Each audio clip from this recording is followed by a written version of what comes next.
संत मिलन को जाइए, तज ममता अभिमान, ज्यों ज्यों पग आगे रखे, कोटिन यज्ञ समान। जब भी संत महापुरुष के शरण में भक्त कोई भी जाता है तो उसे पूर्ण श्रद्धा और समर्पण के साथ जाना चाहिए। उसका भाव विचार निर्मल होना चाहिए।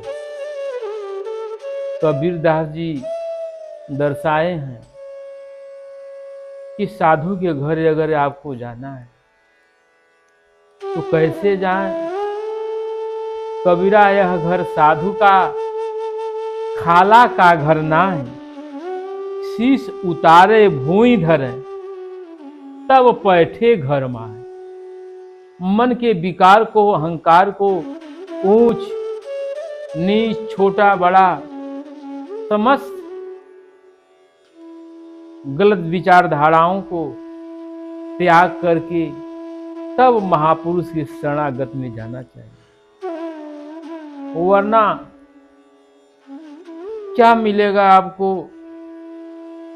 जब अहंकार भरा हुआ है आपके विचार में, आपके मन में, तो वो कुछ पाने नहीं देगा। इंसान अहंकार के वशीभूत होकर सब कुछ खो बैठता है, सब गंवा बैठता है।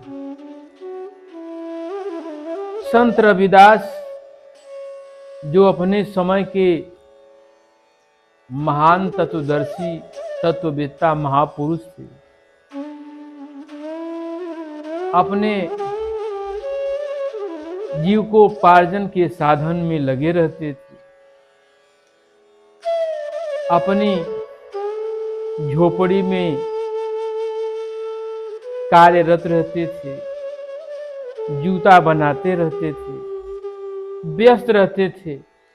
जो उनके जीवन जीने की जीविका थी उसे परिश्रम से करते और भगवत भजन का गुणगान करते रहते।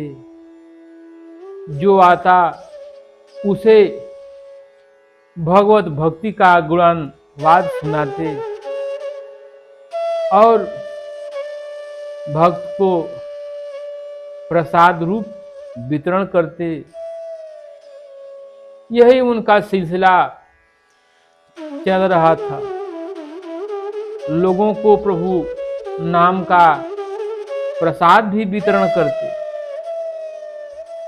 धीरे धीरे चर्चा का विषय बना, लोग जानने लगे, जाकर सत्संग प्रवचन का लाभ लेने लगे। कुछ ब्राह्मणों को पता चला कि ये रविदास जो जात का नीच है, चमार है, ये भी नाम का उपदेश कर रहा है, लोगों को अपना शिष्य बना रहा है। लोग उसके पास जाकर नाम उपदेश का ज्ञान ले रहे हैं, फिर हम लोगों का क्या होगा? ब्राह्मणों को कौन पूछेगा, कौन उसके पास जाएगा? उन लोगों ने विचार किया, बोला ये काम तो उस नीच चमार का नहीं है, ये काम तो हम लोग ब्राह्मणों का है। अगर चमार ऐसा काम करने लगे तो फिर ब्राह्मण के क्या होगा? ब्राह्मणों का क्या होगा? जाकर वो लोग महाराज काशीराज से निवेदन किए कि प्रभु, वो रविदास चमार है जो नाम का उपदेश कर रहा है, लोगों को भगवत भक्ति का ज्ञान सिखा रहा है, फिर हम लोगों का क्या होगा? ये कार्य तो हम ब्राह्मणों का है, अगर हरिजन दलित अछूत कैसे करेंगे? अगर अछूत ऐसा काम करेंगे तो फिर हम लोग क्या करेंगे? महाराज बोले कि ठीक है, विचार किया जाएगा, विमर्श किया जाएगा। वो रविदास को बुलवाए। रविदास पहुंचे दरबार में तो बोले, राजन की आपकी शिकायत है कि आप नाम का उपदेश करते हो, लोगों को भगवत भक्ति का ज्ञान देते हो, क्या बात है? फिर रविदास बोले कि महाराज, मैं कोई उपदेश नहीं देता, कोई ज्ञान नहीं देता, मेरे पास कुछ भी नहीं है। जो मैं गुरु द्वारा पाया हूँ उसी नाम का महिमा का गुणानुवाद करता हूँ, और जो भक्त उस प्रभु का प्रसाद पाना चाहता है, मुझसे मांगता है, उसे प्रसाद रूप में दे देता हूँ, और मेरे पास तो कुछ भी नहीं है।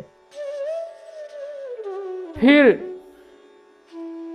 संत रविदास रापी से अपना कलेजा चीर करके शरीर के अंदर के जनेऊ को दिखाए और बोले कि राजन, ये जनेऊ सबके शरीर में रहता है, लेकिन कोई महान पुरुष, तत्वदर्शी, तत्ववेत्ता ही इसे जानता है, उसी को इसका ज्ञान है, और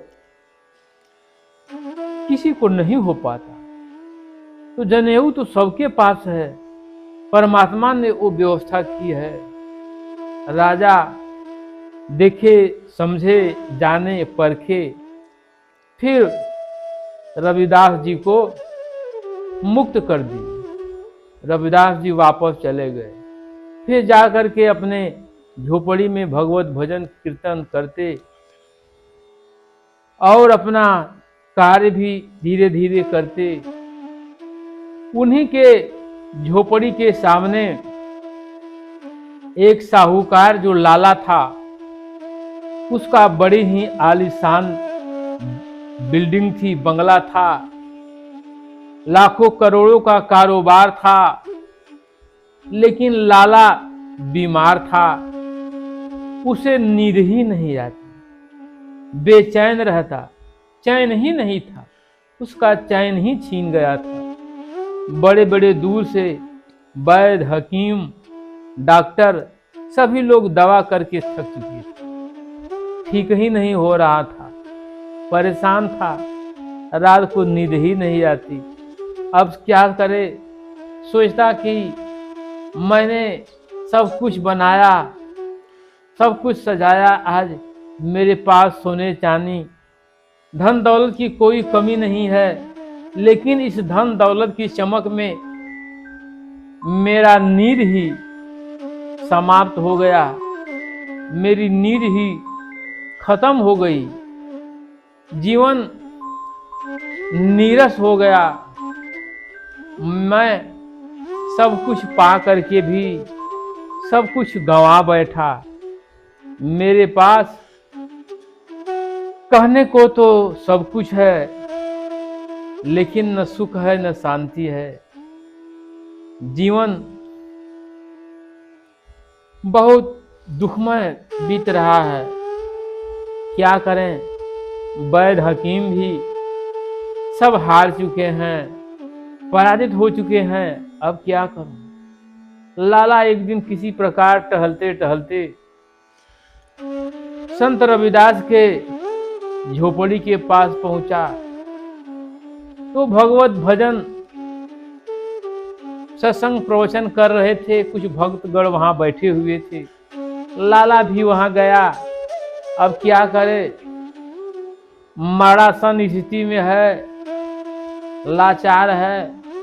वो भी वहां बैठ करके सत्संग प्रवचन सुनने लगा। फिर धीरे धीरे कुछ समय बीता।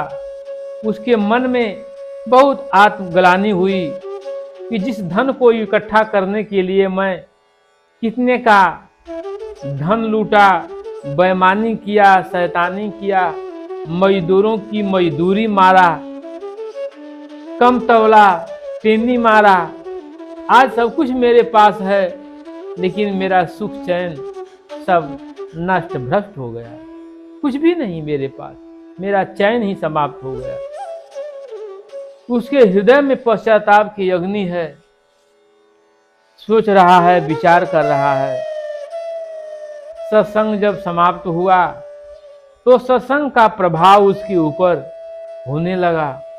उसका हृदय सत्संग से पवित्र होने लगा। जो बात दुआ से हो न सके, जो बात दवा से हो न सके, वह बात दुआ से होती है।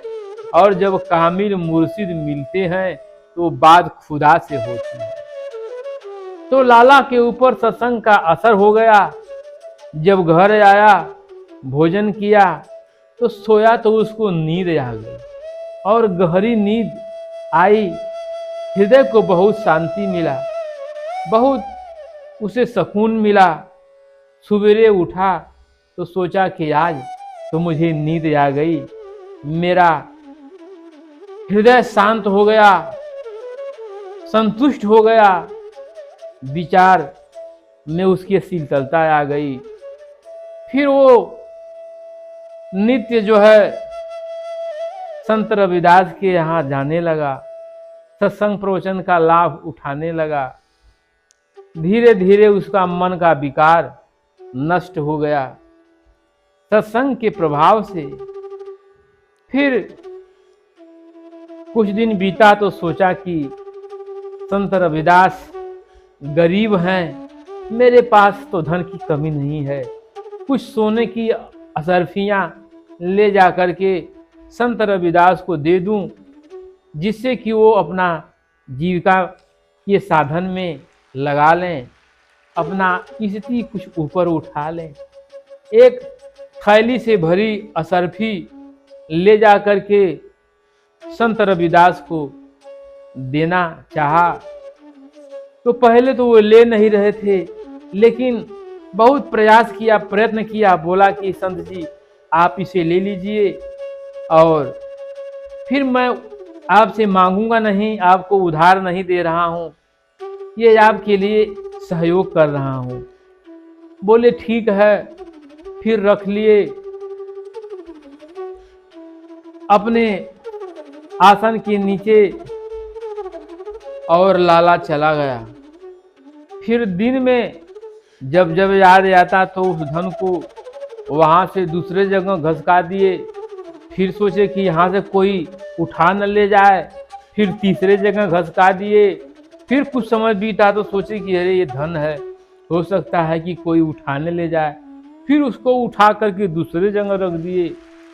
इसी तरह करते करते शाम तक उसको इधर से उधर, उधर से उधर घसकाते रहे। अब जब शाम हुआ तो धन लेकर के, असरफियों की थैली लेकर के घर पहुंचे। तो अपने पत्नी से बोलो कि देखो ये असरफियों से भरी थैली है, इसे ले जा कर के कहीं सुरक्षित स्थान पर आप रख दो इसको। औरत ले गई तो चूल्हे के नीचे उन्होंने रख दिया। फिर कुछ समय बीता तो संत रविदास जी बोले कि वो धन असरफियों से भरी थैली तुम कहाँ रखे हो? तो उन्होंने बताया कि मैं चूल्हे के नीचे उसे गाड़ी हूँ। बोले ना ना, वहाँ तो असुरक्षित है, उसे कहीं स्थान, दूसरे स्थान पर रखो। फिर उनकी पत्नी बोली कि कहाँ रखा जाए? बोले कि ले जा करके घूर में रख दो, घूर के नीचे गाड़ दो। वहाँ घूर के नीचे ले जा करके उन्होंने गाड़ा। फिर कुछ समय बीता, अब तो उन्हें नींद नहीं आ रही है। फिर अपने पत्नी को आवाज दिए, बोले कि अरे देखो वहाँ घूर पर कोई राख लेने जाएगा तो उस धन को निकाल ले जाएगा, तुम उसे ले आओ। फिर वो लेकर के आई। फिर बोले कि कहाँ इसको गाड़ें? तो बोले कि ओखल के नीचे उसे गाड़ दो। फिर ओखल के नीचे गाड़ दी उनकी पत्नी। फिर कुछ समय बीता। फिर संत रविदास जी बोले कि अरे ओखल के पर तो बहुत लोग कुछ न कुछ कूटने के लिए आते हैं, वहाँ से निकाल ले जाएंगे। फिर कहाँ रखा जाए? फिर बोले कि जहाँ पानी रखती हो वहाँ ले जा कर के रख दो। वहाँ उनकी पत्नी ले जाकर रख दी। फिर कुछ समय बीता, रात्रि का समय बीता, फिर उनको नींद नहीं आई। बोले कि अरे इसे हटाकर दूसरे जगह रख दो, वरना कोई पानी लेने आएगा तो वहाँ से निकाल ले जाएगा। अब उनकी पत्नी फिर वहाँ से उठा करके फिर बोली कि अब कहाँ रखें? कहे जांत जहाँ रखा है जांत के नीचे ले जा करके रख दो। वहाँ ले जा कर रख दी। ऐसे करते करते सुबेरा हो गया। अब संत रविदास जी सो नहीं पाए। फिर सुबेरा हुआ तो धन की थैली लेकर के पहुंचे संत जी उस सेठ के पास। बोले कि सेठ जी, ये अपना धन आप लो, आपको मुबारक हो। ये थोड़ा सा धन तो मुझे सोने नहीं दिया, और आपके पास तो इतना धन है, आप कैसे सोते हो? मेरी तो रात भर की नींद ही नष्ट हो गई, मुझे नींद नहीं आता। ऐसा है, ये धन आप अपने पास रख लो, मुझे धन की आवश्यकता नहीं है। सेठ को धन लौटा दिए, और सेठ बेचारा उसका अहंकार नष्ट भ्रष्ट हो गया।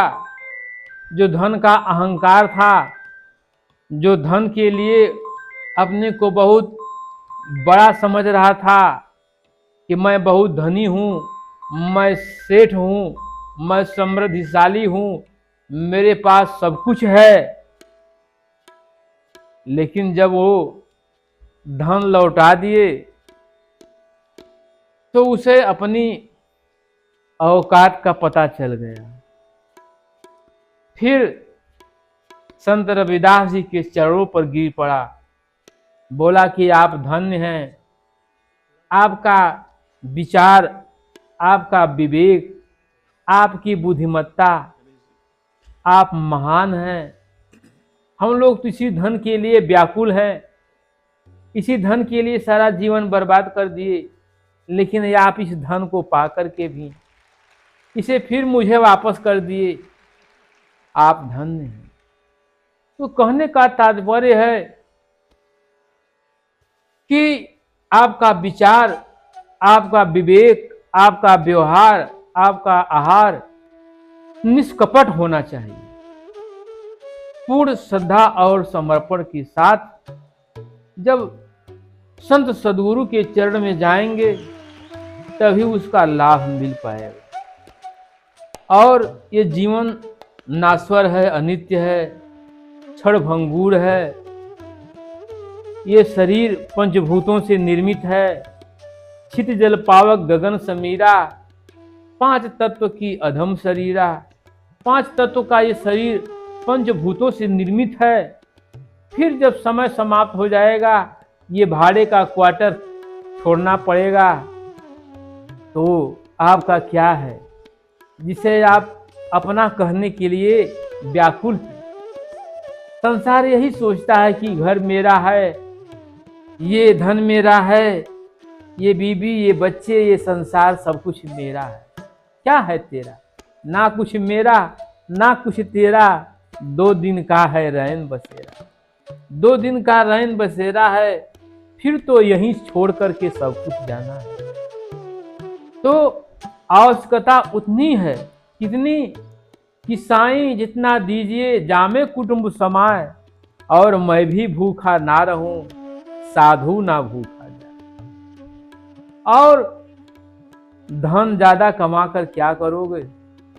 जिसके पास अधिक धन है उसे लोग धन पशु कहते हैं। वो धन किस काम का है जो आपके काम में नहीं आता, और परमारथ छूट जाता है। ये शरीर नासवान है, छूट जाएगी, और आप धन को कमाने में अधर्म करेंगे, किसी को कष्ट पहुंचाएंगे, किसी का बेईमानी करेंगे, किसी का मजदूरी मारेंगे, किसी का लूटपाट करेंगे, किसी का टेनी मारेंगे, किसी भी प्रकार से संसार धन के लिए व्याकुल, धन जुटा रहा है, लेकिन छोड़ करके सब यहीं पर जाना है, कुछ साथ जाएगा नहीं। तो प्यारे, भजन कर लो, परमात्मा के चरण शरण में लग करके अपने आत्म कल्याण के लिए जागृत हो जाओ, कुछ कर लो, वरना क्या जवाब दोगे जब जाओगे परम पिता के सामने? तो प्रश्न होगा कि मानव शरीर आपको दी गई थी, आपने क्या किया? तो फिर कुछ नहीं मिलेगा, रोना पड़ेगा, सारा समय व्यर्थ में बीत रहा है, जीवन चला जाएगा इसी बात। कितना बार आजीवन मिला, कितना बार मृत्यु को प्राप्त हो गए, कौन जानता है। यही क्रम चल रहा है, जन्म और मृत्यु, जन्म और मृत्यु, मृत्यु और जन्म। इसलिए संसार में रहते हुए अपने आत्म कल्याण के लिए परमात्मा का भजन कीजिए, सुमिरन कीजिए, किसी संत सद्गुरु के सानिध्य में जाकर के उनका सेवा करके उनसे भजन की स्थिति प्राप्त करिए और अपने जीवन का आत्म कल्याण कीजिए।